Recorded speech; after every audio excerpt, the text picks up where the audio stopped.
प्राणी अपना कल्याण कर सके, उस सरल सहज साधन क्या है? श्रीमद् भागवत। तो श्रीमद् भागवत की उत्पत्ति कहां से हुई?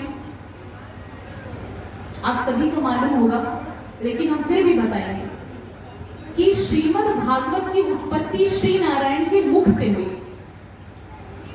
यदि माताओं से आपसे कोई पूछ ले कि श्रीमद् भागवत की उत्पत्ति कहां से आया ये श्रीमद् भागवत, तो श्रीमद् भागवत भगवान नारायण के मुख से निकला। और इसकी भी एक बड़ी ही प्यारी कथा आती है, तो हम लोग सभी प्रेम पूर्वक इस संक्षिप्त कथा का श्रवण करेंगे कि श्रीमद् भागवत की उत्पत्ति नारायण के मुख से हुई कैसे। एक बार की बात है कि भगवान नारायण के नाभि सरोवर से ब्रह्मा जी की उत्पत्ति हुई। आप सभी ये जानते होंगे।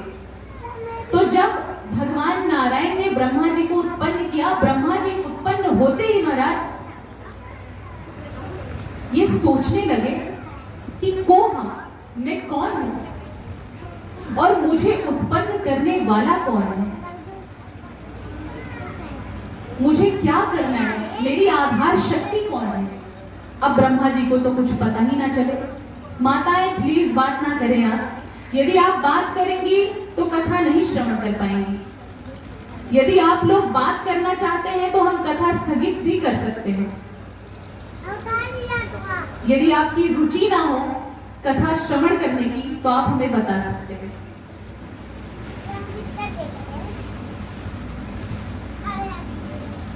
तो ब्रह्मा जी उत्पन्न होते ही बहुत ही भ्रम में पड़ गए, सोच में पड़ गए कि मुझे उत्पन्न करने वाला कौन है। वो देख रहे हैं कि मैं कमल के ऊपर बैठा हुआ हूं और यहां तो कुछ दिखाई नहीं दे रहा है। तो ब्रह्मा जी ने अपनी दृष्टि चारों तरफ दिखा, चारों तरफ अपनी दृष्टि की, उत्तर दक्षिण पूर्व पश्चिम। तो चारों तरफ मुख घुमाने से ब्रह्मा जी के 4 मुख हो गए। तभी से भगवान ब्रह्मा जी चतुरानन कहलाने लगे, चतुर्मुखी ब्रह्मा जी कहलाने लगे। अब ब्रह्मा जी दूर दूर तक दृष्टि डाल रहे हैं महाराज, लेकिन ब्रह्मा जी को कुछ पता नहीं चल रहा है, उनके आधार का पता नहीं चल रहा है। तो ब्रह्मा जी ने क्या किया? ब्रह्मा जी उस कमलनाल के तंतु में घुस गए कि चलो इस कमलनाल के तंतु में ही घुसा जाए, हो सकता है मुझे पता चल जाए कि मेरी आधार शक्ति कौन है, मुझे पैदा करने वाला कौन है, या मेरा कार्य क्या है, मुझे करना क्या है, मेरी उत्पत्ति हुई क्यों है, इन सब का पता हो सकता है मुझे इस कमलनाल के तंतु में घुसने से पता चल जाए। लेकिन कमलनाल के तंतु में घुस जाने के बाद भी वो हजारों वर्ष ढूंढते रहे, लेकिन उनको ये नहीं पता चला कि मेरी उत्पत्ति किसके द्वारा हुई है और क्यों हुई है, मुझे करना क्या है आगे। फिर से वो कमलनाल के तंतु से बाहर आ गए, कमल की पंखुड़ियों में बैठ गए। अब सोचते हैं, बड़े सोच में पड़ गए कि अब मुझे क्या करना चाहिए। तो वैसे ही आकाशवाणी हुई। जब ब्रह्मा जी सोच विचार में डूबे हुए थे, आकाशवाणी हुई और आकाशवाणी ने 2 शब्द गुंजायमान किया। वो 2 शब्द क्या था? त और प। तप तप तप। ब्रह्मा जी को लगा शायद तप करना चाहिए मुझे, तो ब्रह्मा जी तप करने में लगे महाराज। और हजारों वर्षों तक जब तक करते करते करते करते करते करते हमारे नारायण प्रसन्न हो गए ब्रह्मा जी के ऊपर, तो साक्षात दर्शन दे दी। अब नारायण कहते हैं कि महाराज अब हम आपको बताएंगे कि आपकी उत्पत्ति किसने की। आपकी उत्पत्ति हमने ही की। आप हमारे कमल नाग से उत्पन्न हुए हैं और आप सृष्टि की रचना करेंगे। ब्रह्मा जी को क्यों नारायण ने पैदा किया? ताकि वो सृष्टि की रचना सरलता और सहजता से कर सके। तो कहते हैं कि ब्रह्मा जी,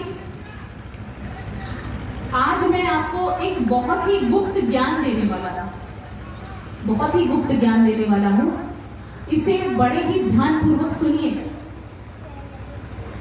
वही गुप्त ज्ञान जो है श्री नारायण के मुख से निकला और ब्रह्मा जी के हृदय में विराजमान हो गया। तो भगवान नारायण की वही दिव्य वाणी चतुश्लोकी भागवत के नाम से जानी जा रही है। बोलिए चतुश्लोकी भागवत भगवान की जय। तो वो चतुश्लोकी भागवत क्या है? 4 श्लोकों में लिखा गया और वही 4 श्लोकों की भागवत को वेद व्यास जी भगवान ने। अब व्यास जी कौन है? आपको ये भी प्रश्न उठ रहा होगा कि व्यास जी कौन है? भगवान नारायण के 24 अवतार हैं, आप सभी जानते होंगे, सुना होगा। और 24 अवतारों में से एक अवतार है व्यास जी का, जो भगवान के कलावतार है। तो वेद व्यास जी ने इसी चतुश्लोकी भागवत को 18,000 में परिणत कर दिया और फिर उसे अपने निर्वृत्ति परायण पुत्र शुकदेव जी कौन थे? वेद व्यास जी के पुत्र थे, जिसका पारायण करवाया वेद व्यास जी ने शुकदेव जी को। चतुश्लोकी भागवत का पहला श्लोक है अहम नेवास्मि वाग्रे नान्यदेयत् सरसत्परं पश्चादहं यदेतच्च यो वशीर्षेद सो अस्म्यहम्। भगवान नारायण ब्रह्मा जी से कह रहे हैं, हे ब्रह्मा, सृष्टि के पूर्व केवल मैं ही था, सृष्टि के मध्य में भी मैं ही हूं और सृष्टि के अंत में भी जब कोई नहीं रहेगा तो सिर्फ और सिर्फ मैं ही रहूंगा। जब सृष्टि नहीं थी तो कौन था? सिर्फ मैं था, यानी भगवान नारायण थे। सृष्टि है भी तो इस सृष्टि के रूप में जहां तक भी हमारी दृष्टि जाती है, जहां तक भी हम देख सकते हैं, वो सब कुछ भगवान का ही है। इसलिए कहा जाता है कि हमको किसी को भी देखना है तो प्रेम पूर्वक देखिए, किसी के प्रति ईर्ष्या मत रखिए, क्योंकि हम में राम, तुम में राम, सब में राम समाया है। जब हम किसी के प्रति क्रोध करते हैं, ईर्ष्या करते हैं, बुरी विचारधाराएं रखते हैं, तो इसका मतलब हम उस इंसान, उस व्यक्ति विशेष पर नहीं क्रोध कर रहे होते, बल्कि हम साक्षात नारायण से वैर कर देते हैं। तो वो चीज हमें नहीं करनी चाहिए। अब आगे भगवान नारायण ब्रह्मा जी से कहते हैं कि ये तो तुमने जान लिया कि जो भी सत्ता है सिर्फ मेरी ही है, जो कुछ भी दिखाई दे रहा है वो सब कुछ मेरा ही है, और जो कुछ भी दिखाई देगा वो सब कुछ भी मेरा ही होगा। भगवान नारायण के शरीर में ही संपूर्ण सृष्टि की कल्पना की गई है। अब नारायण भगवान ब्रह्मा जी से कहते हैं कि तुमने मेरे बारे में तो जान लिया कि जो कुछ भी है सब मेरा ही है, सब मैं ही हूं, चाहे वो जड़ हो चाहे वो चेतन हो। अब तुम मेरी माया के बारे में भी जान लो। माया को हर कोई भजे पर माधव भजे न कोई, जो कदापि माधव भजे तो माया चेरी हो। माया क्या है? जो हम दिन रात हाय हाय करते हैं महाराज। पति में आ सकती, पुत्र में आ सकती, भाई बंधु में आ सकती, घर में आ सकती, बिजनेस में आ सकती, जॉब में आ सकती। ये सब क्या है? ये माया की वजह से होता है। और इस माया की रचना किसने किया है? ठाकुर जी ने। ये माया देवी है कौन? साक्षात जो कात्यायनी मैया यहाँ विराजमान है महाराज, वही तो है माया। यदि माया का जाल ना हो तो ये सृष्टि की रचना ही ना हो। क्यों होगी? यदि माया ना हो, यदि हम सभी माया से बंधे हुए हैं, यदि मोह माया हो ही ना, तब तो हम सभी शुद्ध बुद्ध मुक्त हो जाएंगे। और जब शुद्ध बुद्ध मुक्त हो जाएंगे महाराज, तो फिर इस सृष्टि की आवश्यकता ही क्यों पड़ेगी? यही तो है भगवान की लीला। भगवान ने ये नहीं कहा है, बिल्कुल भी ये नहीं कहा है कि आप अपने लौकिक कार्यों को ना करें। करिए, आप पत्नी है, पत्नी धर्म निभाइए। आप पति हैं, पति धर्म निभाइए। आप बच्चे हैं, बच्चों का धर्म निभाइए। अपना अपना कार्य करिए। गृहस्थी है, गृहस्थ धर्म का निर्वाह करना स्वयं भगवान ने राम का अवतार लेकर बताया है हम सभी को। लेकिन आसक्ति नहीं पालनी चाहिए मेरे प्यारे। आसक्ति यदि पालनी है तो आप श्री ठाकुर जी के भक्ति की आसक्ति पाइए। तो नारायण भगवान कहते हैं कि ब्रह्मा जी अब आप मेरी माया के बारे में जान लीजिए। माया क्या करती है? माया जो नहीं है वही दिखाती है। ऋते अर्थम यत् प्रतीयेत न प्रतीयेत चात्मनि तद्विद्यादात्मनो माया यथा भासो यथा तमः।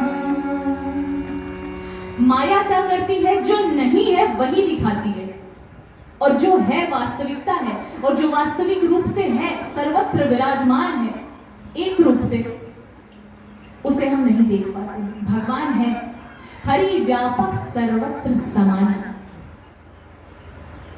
हरि हर जगह समान रूप से विराजमान है। लेकिन क्या हमें कभी हरि दिखाई देते हैं? माताएं, दिखाई देते हैं हमें हरि? क्यों नहीं दिखाई देते? क्योंकि हमने कभी हरि से प्रेम किया ही नहीं। प्रेम ते प्रकट हो ही नहीं जाना। जब तक आपका प्रेम सच्चा नहीं होगा ठाकुर जी के श्री चरणों के प्रति, तब तक हरि होकर भी नहीं दिखाई देंगे। अब वैसे तो हरि हमारे घट में ही विराजमान है। विराजमान है कि नहीं विराजमान है?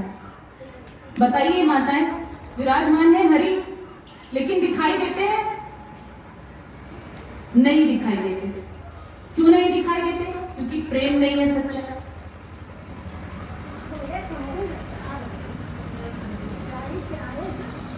तो सच्चा प्रेम हो ठाकुर जी में, इसीलिए भगवान ने ग्रंथों का निर्माण किया है।